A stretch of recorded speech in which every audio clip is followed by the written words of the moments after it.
Hello friends, even institute of computer education में आपका स्वागत है। पिछले सेशन में हमने देखा किस प्रकार ऑटोकैड को हमने डाउनलोड किया ट्रायल वर्जन के रूप में और किस प्रकार हमने इसको इंस्टॉल किया। इस सेशन में देखिए हमारे पास हम जानकारी लेंगे ऑटोकैड के इंटरफेस के बारे में। जब आप पहली बार ऑटोकैड खोलते हैं तो कुछ इस तरह का इंटरफेस आपके सामने आता है। बारी बारी से इंटरफेस के हर एक पार्ट को हम जानेंगे। आगे आने वाले सेशंस में हमने जितना भी कार्य करना है वो सारा का सारा इस इंटरफेस के साथ जुड़ा हुआ है। इंटरफेस में बहुत सारे टूल्स हैं जो आपके सामने रहते हैं और बहुत सारे टूल्स हैं जो हाइड रहते हैं। उन्हें किस प्रकार से अनहाइड करना है, किस प्रकार से हमें उन्हें प्रयोग करना है, उसकी जानकारी भी हम लेंगे। तो आइए शुरू करते हैं ऑटोकैड के इंटरफेस की जानकारी प्राप्त करना।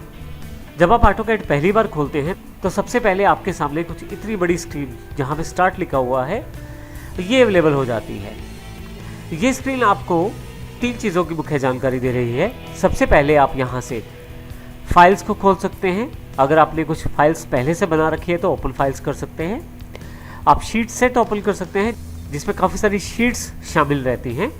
आप ऑनलाइन टेम्पलेट्स को देख सकते हैं और सैम्पल ड्राइंग्स भी यहाँ से प्राप्त कर सकते हैं। इसी तरह से यदि ऑटोकैड में काफ़ी सारे डॉक्यूमेंट्स के साथ मैंने रिसेंटली काम किया है तो उनकी एक लिस्ट यहाँ पे मिल जाएगी। आप देखेंगे यहाँ जो आइकॉन का साइज़ है आप इसको चेंज कर सकते हैं। यदि आप स्क्रॉल बार से नीचे आएँ तो यहाँ पे तीन ऑप्शन है। सबसे पहले वाले ऑप्शन को सिलेक्ट करते हुए लार्ज आइकॉन्स अवेलेबल हो जाएंगे।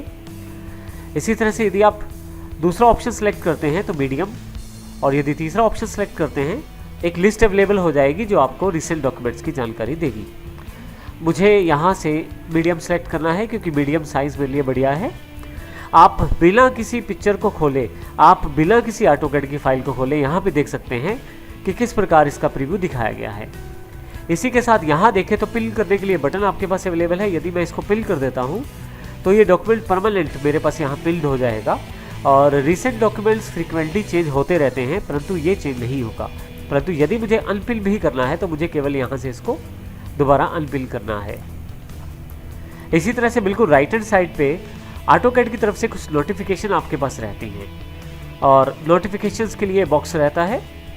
जैसे ये मुझे जानकारी दे रहा है कि ऑफलाइन हेल्प अभी इंस्टॉल नहीं है और यदि मैं ऑफलाइन हेल्प डाउनलोड करना चाहता हूँ तो मेन्यू में जाकर ऑफलाइन हेल्प को डाउनलोड कर सकता हूँ। इसी तरह से नीचे कनेक्ट, मेरे अकाउंट को कनेक्ट किया गया है। A360 क्लाउड बेस ऑटोकैड का प्रयोग कर सकते हैं, उसके लिए आपको ये अकाउंट प्रयोग कर सकते हैं जिससे मैंने लॉगिन भी किया है। इसके अतिरिक्त यदि आप कुछ फीडबैक सेंड करना चाहते हैं ऑटोकैड को तो आप यहाँ से सेंड फीडबैक के द्वारा भी फीडबैक सेंड कर सकते हैं। परंतु मेन यहाँ पे हमारे पास इस इंटरफेस में बहुत सारी चीज़ें हैं। ये आपके पास जब भी आप नई फाइल के लिए ऑप्शन क्लिक करते हैं तो ऐसा कुछ बैनर या ऐसा कुछ स्क्रीन आपके सामने रहता है। इससे पहले कि हम बाकी सारे इंटरफेस की जानकारी लें, सबसे पहले हम इसमें एक फ़ाइल ओपन कर लेते हैं। फाइल ओपन करने के लिए किसी एग्जिस्टिंग टेम्पलेट को मैं यूज़ कर सकता हूँ। उसके लिए मुझे यहाँ स्टार्ट ड्राइंग पे क्लिक करना है या टेम्पलेट्स पे जाना है और यहाँ पे AutoCAD.dwt फाइल को मुझे क्लिक करना है। हमारे पास यहाँ यदि आप देखें तो पूरा का पूरा रेफरेंस है फाइल से related, normal English feet and inches drawing template. तो एक तरह से ड्राइंग टेम्पलेट फाइल है ये, जिसमें कलर डिपेंडेंट प्लॉट स्टाइल की जानकारी दी गई है और ये फाइल कहाँ एग्जिस्ट करेगी उसकी जानकारी भी आपके पास अवेलेबल है। मैं यहाँ इसको क्लिक कर लेता हूँ। जैसे ही क्लिक करता हूँ स्टार्टिंग स्क्रीन गायब हो जाएगी। तो अब हमारे पास ड्राइंग एरिया अवेलेबल हो गया है जिसमें मैं ड्राइंग कर सकता हूँ। आप देखेंगे जब भी आप किसी फाइल को ओपन करेंगे तो टैब के रूप में एक नई फाइल में यहाँ भी ये जुड़ जाएगी। जैसे ये स्टार्ट सेक्शन था जहाँ हम पहले थे और ड्राइंग 1 जो हमारा फाइल ओपन हुआ है। ये हमारा जो बॉक्स ओपन हुआ है ये सारा का सारा हमारा ड्राइंग एरिया है जहाँ पे हम ऑटोकैड में कार्य करते हैं। हम इस ड्राइंग एरिया पे अभी वापस आएंगे थोड़ी देर में। सबसे पहले शुरू करते हैं ऊपर की तरफ से। आपके पास ऑटोकैड इंटरफेस में सबसे पहला एक बटन एप्लीकेशन मेन्यू बटन दिया गया है। ये ऑटोकैड का एक तरह से फाइल मेन्यू है। इस ऑटोकैड मेन्यू बटन में काफ़ी सारे ऑप्शंस ऐसे हैं जिसको आप फाइल बनाने, खोलने और सेव करने से संबंधित कार्यों का प्रयोग करने के लिए करते हैं। इसमें आपके पास ऑप्शंस जो दिए गए हैं यहाँ पे न्यू, जैसे नई फाइल बनानी हो आपको, ओपन अगर कोई एग्जिस्टिंग फाइल खोलनी हो, सेव अगर किसी बनी हुई फाइल को आप सेव करना चाहते हैं, सेव एज किसी फाइल का डुप्लीकेट बनाना है या एक और कॉपी आप सेव एज करके रखना चाहते हैं तो वो कर सकते हैं। इंपोर्ट आप किसी दूसरे फॉर्मेट को भी यहाँ पे इंपोर्ट कर सकते हैं। जैसे कुछ फॉर्मेट एग्जांपल के तरह पे यहाँ पे दिए गए हैं PDF, DGN, FBX, और अगर चाहें तो अदर फॉर्मेट्स अगर वो सपोर्टेड हैं तो AutoCAD से आप उसको इंपोर्ट कर सकते हैं। इसी तरह से एक्सपोर्ट भी कर सकते हैं काफ़ी सारे फॉर्मेट्स, जैसे DWF, DWFX, 3DWF, PDF, DGN, FBX, इस प्रकार के और सारे फॉर्मेट भी यहाँ पे उपलब्ध हैं। इसके अतिरिक्त हमारे पास पब्लिशिंग के लिए यहाँ ऑप्शन अवेलेबल है। अगर हमारे पास कोई 3D प्रिंट सर्विस है तो हम यहाँ से 3D प्रिंट सर्विस भी पिक कर सकते हैं। इसके अतिरिक्त ईमेल कर सकते हैं डेटा, और इसके अतिरिक्त डिज़ाइन व्यूज़ को भी प्रयोग कर सकते हैं पब्लिश करने के लिए। नेक्स्ट कमांड जो है यहाँ पे प्रिंट की है। प्रिंट में आपकी प्रिंट सेटिंग्स इसमें काफ़ी सारी दी गई हैं, जैसे प्लॉटर की प्रिंट सेटिंग्स हैं, या आपके पास कोई पेज सेटअप करना चाहते हैं उसकी प्रिंट सेटिंग्स कर सकते हैं। 3D प्रिंटिंग से रिलेटेड काफ़ी सारी इन्फॉर्मेशन यहाँ पे अवेलेबल रहती है, वो आप मॉडिफाई कर सकते हैं। आपके पास नीचे की तरफ ड्राइंग यूटिलिटीज़ दी गई हैं, बहुत ज़्यादा प्रयोग की जाती हैं क्योंकि इसमें ड्राइंग प्रॉपर्टीज़ की इन्फॉर्मेशन दी जा सकती है, यूनिट्स डिसाइड की जा सकती है, ऑडिट, स्टेटस, पर्ज इत्यादि कमांड्स को प्रयोग किया जा सकता है। फाइनली आप इसे क्लोज कर सकते हैं। यहाँ जैसे ही आप क्लोज करेंगे, डिफ़ॉल्ट रूप में दो ऑप्शन आपके पास रहेंगे, करंट ड्राइंग जिसमें आप काम कर रहे हैं, जैसे मेरे पास ये फाइल ओपन है, या ऑल ड्राइंग्स। अगर एक साथ आपके पास काफ़ी सारी ड्राइंग फाइल्स ओपन हैं तो ये सभी ड्राइंग फाइल्स को क्लोज करेगा। मैं यहाँ से अभी बाहर क्लिक कर देता हूँ तो मेरे पास ये मेन्यू चला जाएगा। यदि यहाँ पे एप्लीकेशन मेन्यू बटन पे दोबारा क्लिक करूँ तो ये मेन्यू यहाँ से हाइड हो जाएगा। एप्लीकेशन मेन्यू बटन के बिल्कुल साथ में क्विक एक्सेस टूल बार है। ये जो एरिया है ये क्विक एक्सेस टूल बार है। इसमें आपके बेसिक फाइल से रिलेटेड काफ़ी सारे ऑप्शन जो आपको यहाँ एप्लीकेशन मेन्यू में मिल रहे थे वो सारे यहाँ पे बाहर की तरफ भी अवेलेबल हैं। जैसे माउस रखें तो इसकी जानकारी आप प्राप्त कर सकते हैं। New, open, save, save as, और प्लॉट से या प्रिंटिंग से रिलेटेड काफ़ी सारे ऑप्शन यहाँ पे उपलब्ध हैं। इसी तरह से अंडू और रीडू के लिए भी ऑप्शन यहाँ पे उपलब्ध हैं। इस क्विक एक्सेस टूल बार को, जिसको हम QAT भी कहते हैं, इसको आप कस्टमाइज भी कर सकते हैं। इसका अर्थ यह है कि आप अपनी मन चाहे बटन्स को भी यहाँ पे प्रयोग कर सकते हैं या लगा सकते हैं। अगर यहाँ पे क्लिक करें आपको तो काफ़ी सारी ऑप्शंस यहाँ पे आपके पास मिल जाएंगी जो आपके पास work space, match properties, batch plot इत्यादि को यहाँ पे ऐड कर सकती हैं।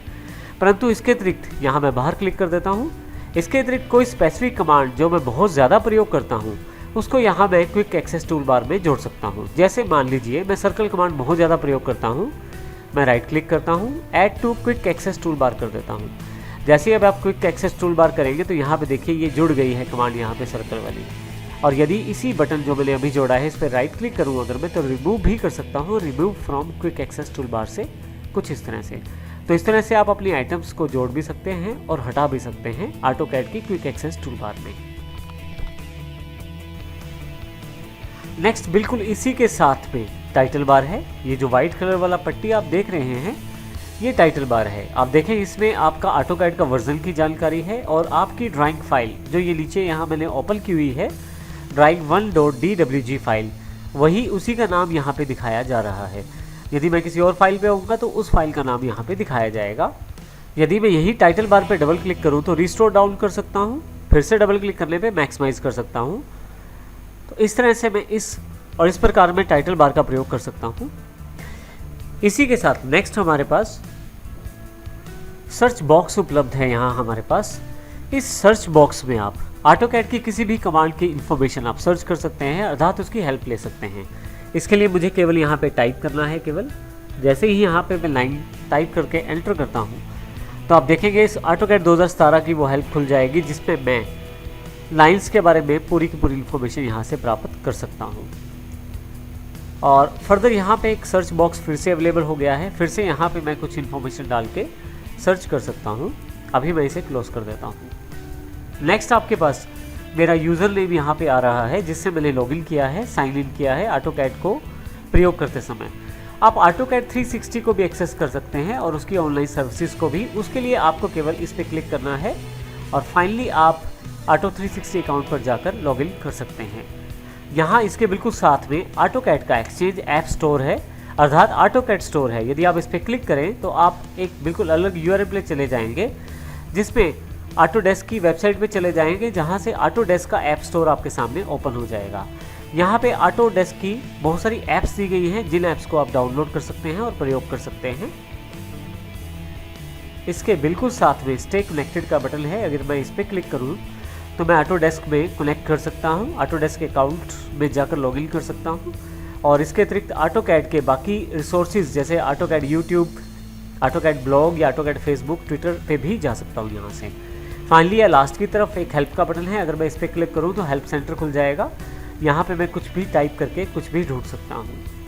अभी अगर मुझे कुछ सर्च करना है तो यहाँ मुझे टाइप करना है, जैसे मैं सर्कल टाइप करता हूँ यहाँ पे और एंटर करता हूँ तो यहाँ पे सर्कल से रिलेटेड हेल्प अवेलेबल हो जाएगी। अभी मैं इसे क्लोज कर देता हूँ। फाइनली लास्ट में 3 विंडोज़ के बेसिक्स बटन है जो ऑटोकैड में भी अवेलेबल है। सबसे पहला मिनिमाइज़ करने के लिए, जब आप इसे मिनिमाइज़ करेंगे तो टास्क बार पे नीचे एक आइकॉन के रूप में अवेलेबल हो जाएगी। यहाँ यदि माउस रखूँ तो देखिए आप प्रीव्यू अवेलेबल है ऑटोकैड का। फिर दोबारा क्लिक करता हूँ तो मैक्सिमाइज हो जाएगी। इसी तरह से यहाँ बीच में बटन है रिस्टोर करने के लिए, अगर आप इसे क्लिक करें तो रिस्टोर हो जाएगी फाइल। आप इसे अपने अकॉर्डिंग साइज़ को मॉडिफाई भी कर सकते हैं। फिर से यदि मैं मैक्सिमाइज बटन को क्लिक करता हूँ तो ये पूरी स्क्रीन पे फिर से वापस आ जाती है। दोबारा क्लिक करने पे लास्ट में जो साइज़ आपने रिस्टोर किया था उस साइज़ पे चली जाएगी। मैं इसे मैक्सिमाइज कर देता हूँ। यदि आप ऑटोकैड से बाहर आना चाहते हैं तो क्लोज कर सकते हैं। तो ये हमारे पास सबसे पहली बार है जिसमें हमने काफ़ी सारे पार्ट्स हैं और जिसमें हमने इन सब चीज़ों की जानकारी ली है। नेक्स्ट सेशन में हम देखेंगे टैब्स क्या हैं, पैनल्स क्या है, उन पैनल्स के अंदर ग्रुप कमांड्स कौन कौन सी हैं।